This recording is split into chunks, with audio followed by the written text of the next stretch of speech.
ang sa akin nagmamahal, tutupad sa aking aral, Ama't ako'y mananahan. Alleluia, Alleluia, Alleluia, Alleluia.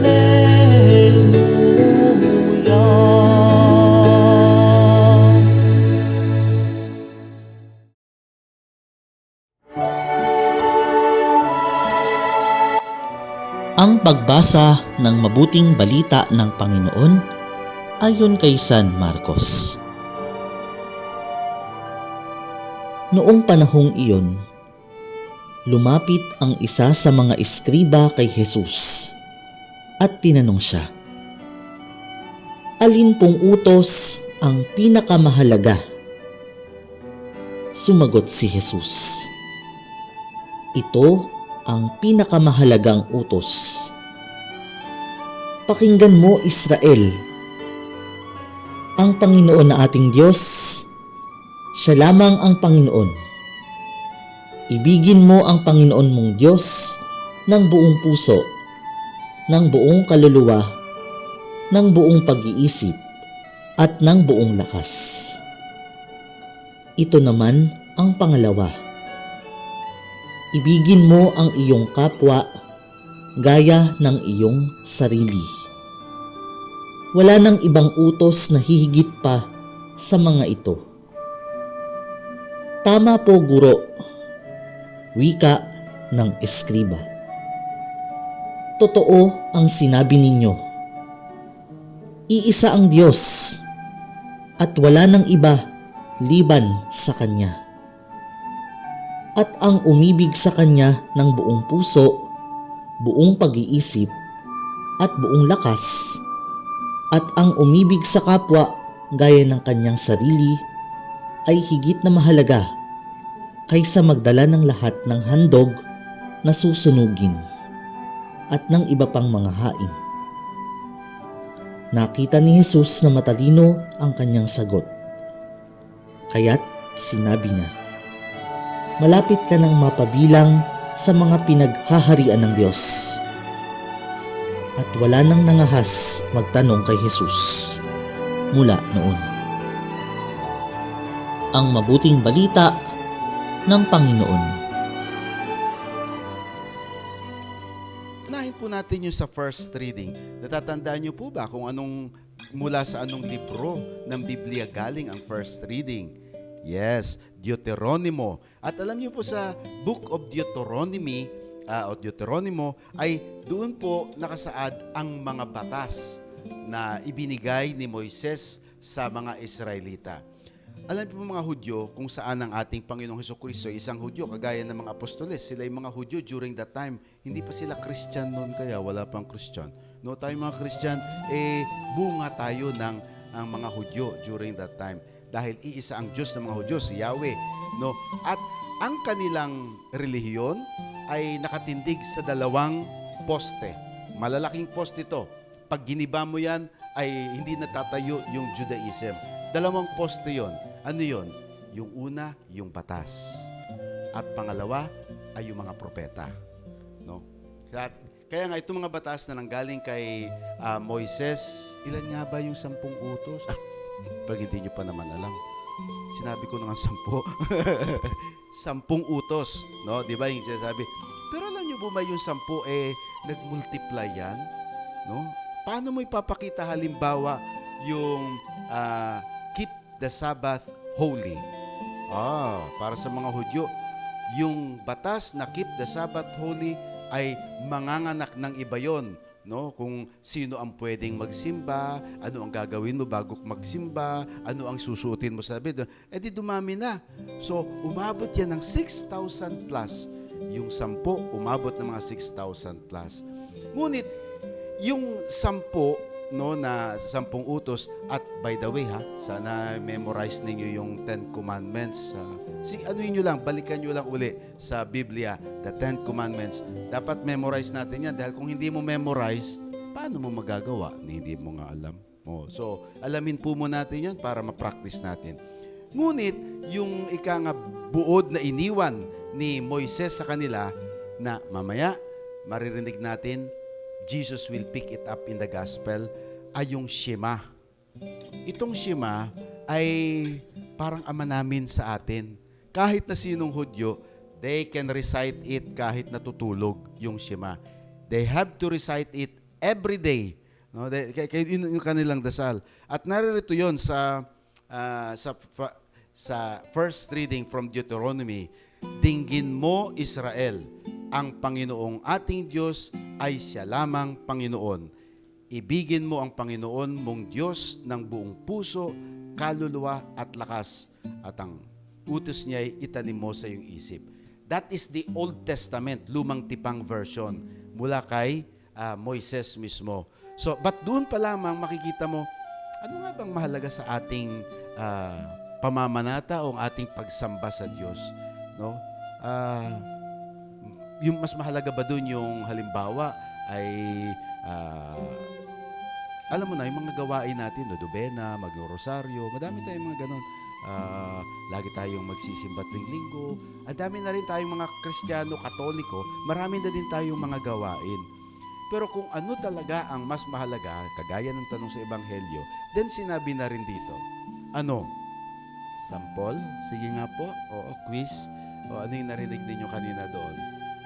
Una ay ang pagkilala sa Diyos. No. Kasi nga sa panahon natin ngayon, don't take it for granted.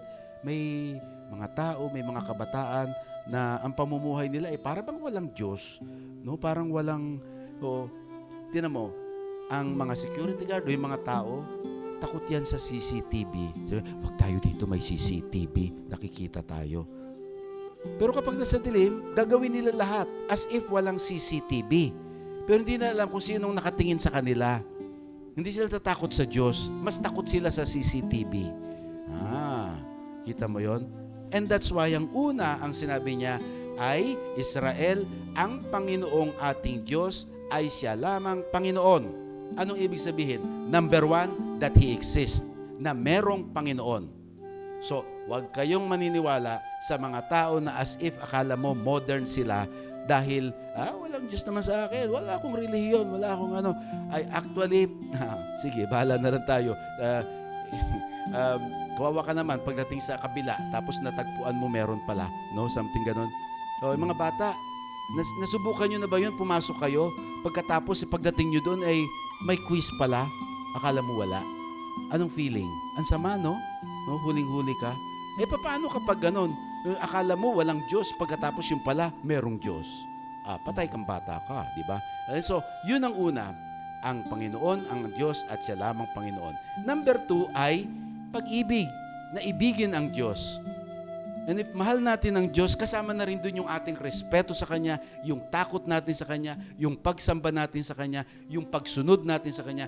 All of that, cover na yun ng ating pag-ibig. Because you cannot say na you love and then wala lang. Hindi pwede. Pwede ba yung may love na wala lang? Hindi pa pwede. So, ganun din yun. And then, ito maganda din tong point na to, ng buong puso, buong kaluluwa, buong lakas. Ang mahalagang salita doon, buo, 100%. Mamaya sa gospel, babalikan natin din yun. And the same reflection din naman. Buo is 100%. Ang 50% ba ay buo? Hindi. Oo. 75%? Hindi rin. Oo. So, ang buo, ang whole, sabi sa mathematics ninyo, ay 100%. Oo. Pero, bakit 10% lang daw yun? Ikapu lang. Ikapu. Ano ba yung ikapu? Di ba 10%? Bakit 10% lang for the Lord? Bakit 10% lang? Sabi niya dito buo. Sabi niya 100%. Pag-isipan po natin yan. Second reading ay mula sa sulat sa mga Hebreo. At dito naman, hindi po natin alam kung sino pong sumulat ng Hebreo. Ano po? Basta sa mga Hebrews. And the Hebrews ay mga Jews din yun during that time. Dahil after ng ating Panginoon at yung mga disipulo ang nangangalat na ng mabuting balita, alam niyo po yung mga different communities. Andyan yung Sino pa ba ibang communities na ni St. Paul ang alam ninyo? Sample, St. Paul's letter to the Corinthians, to the Romans, no, to the Colossians. Ang dami niya nun. And so on and so forth. The Hebrews is isang community din yon. And so yung sulat sa kanila. At ang buod ng nilalaman naman sa Hebrews ay yung dakila. And pakinggan, dakilang pagkapari ni Jesus. Ang dakilang pagkapari ni Jesus. Sa mga Hudyo, ito na yung breakaway Yung breakaway mula sa mga Hudyo at yung mga Kristiyano. Dahil yung mga Hudyo, pumupunta talaga sa templo yan. Doon nakuha yung once a year, they go to the temple. Makaisip pa kayo ng example? Who goes to the temple every year? Christmas. Or after Christmas. Oo. Jesus was brought by his parents, Mary and Joseph, to the temple every year. Napaka-relihiyosong Holy Family yan. Kaya nga Holy Family. Pero, ang mga Hudyo, they go to the temple every year. At least, once a year, pupunta sila sa templo. At doon sa templo, sino ang nag-aalay? Anybody? Hindi po pwede. Mga altar boys, magaling mga altar boys. Pero hindi rin sila ang mag-aalay. Sino? Mga lay ministers? Wala pa mga lay ministers noon. Sino? Mga lectors? O yung choir? Hindi. Tanging ang pari lamang ang nakapag-aalay. Sa Old Testament pa yon, sa mga Hudyo, yun ang main role ng priest. So pag tinanong sa inyo, ano ang role ng mga pare? Mag-sermon po. Ay, sorry, hindi ho. Ay, magpatakbo po ng parokya. Ay, hindi rin po. Maging spiritual director ng kung ano-anong mga mga associations natin. Hindi. Para alam na ninyo pag nag-quiz tayo, ang unang at mas mahalagang role ng mga pari ay ang mag-alay ng sakripisyo. Yun yung ginagawa niya sa altar sa misa. Ganon kaalaga yon na yung mga pari nung panahon ng mga Hudyo sa Biblia, they cannot offer, at yung mga ino-offer nila dun, hindi ostia at saka alak. Ano yung mga ino-offer? Ay mga bulls, mga goats, sheep, pigeons, lahat yon. At pag inalay nila yon, ay pinapatay talaga yon. Kaya yung altar ng mga Hudyo, madugo, parang sa slaughterhouse. Ganun talaga yon. Talagang, yun, at pinadudugo yung alay. Kailangan mag-flow yung dugo. Yun yung bloody sacrifice. Kay Kristo, magmula kay Kristo, then, parang hindi na kailangan ng maraming pari. Dahil sabi niya dito, sabi niya sa Hebrew, ay yung mga pari natin dati during that time, namamatay naman sila. Talaga naman namamatay din yung mga pari. Wag naman sana agad, pero namamatay ang mga pari. And so during that time, sabi niya rito, ay ang mga pari natin una, they go away, they come and they go away. But may isang tunay na dakilang pari na magmula ngayon ay hindi na mamamatay at hindi na kailangang palitan. Sino? Guess, sino? Si Kristo. So, alalahanin niya na si Kristo ang ating dakilang pari na siyang nag-alay hindi ng tupa, hindi ng kambing, kung hindi ng kanyang sarili. So, kapag nakita natin ang krusipiho, that is the sacrifice of Christ. Ang tanging sakripisyo na katanggap-tanggap sa langit, ang tanging sakripisyo na tanging makapagbabayad ng utang natin na hindi natin mabayad-bayaran. No? Hindi natin mabayad-bayaran yung utang natin sa Diyos. And only Jesus can do that on the cross. And so in offering, para ma-reconcile tayo sa Panginoon, para maging pati ulit tayo ng Diyos, si Kristo ang nag-alay nun. Kaya pag tinanong kayo, sino ang ating dakilang pari? It will always be Christ. Kami pong mga pari ninyo, ang inyong mga abang lingkod, ay kinukuha lamang po namin ang aming pagkapari kay Kristo. Kaya kapag nakita naman po ninyo, yung mga pari na nagmimisa, ay they are the so-called alter Christos. Alter Christos.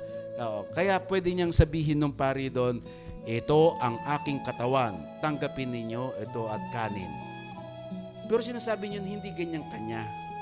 Sinasabi niya yon para kay Kristo. Because it's Jesus who is offering the sacrifice. I hope nasusundan ninyo yon. Dahil magandang katuruan yon ng ating pananampalataya. Kapag napag-isip-isip mo yan at napag-aralan mo, napakaganda, no? Na every Mass that you attend, si Kristo ang nag-aalay doon sa altar. Ganon ka-holy yun.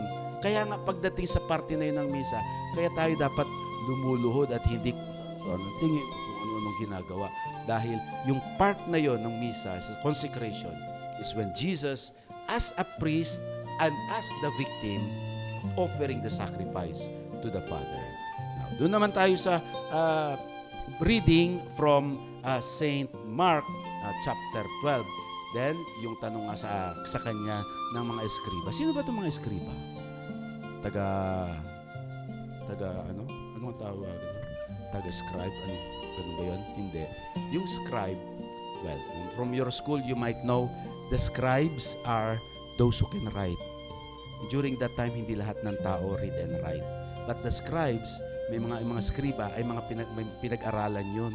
They are the ones who can read and who can write. And they are the ones who read the law and interpret the law.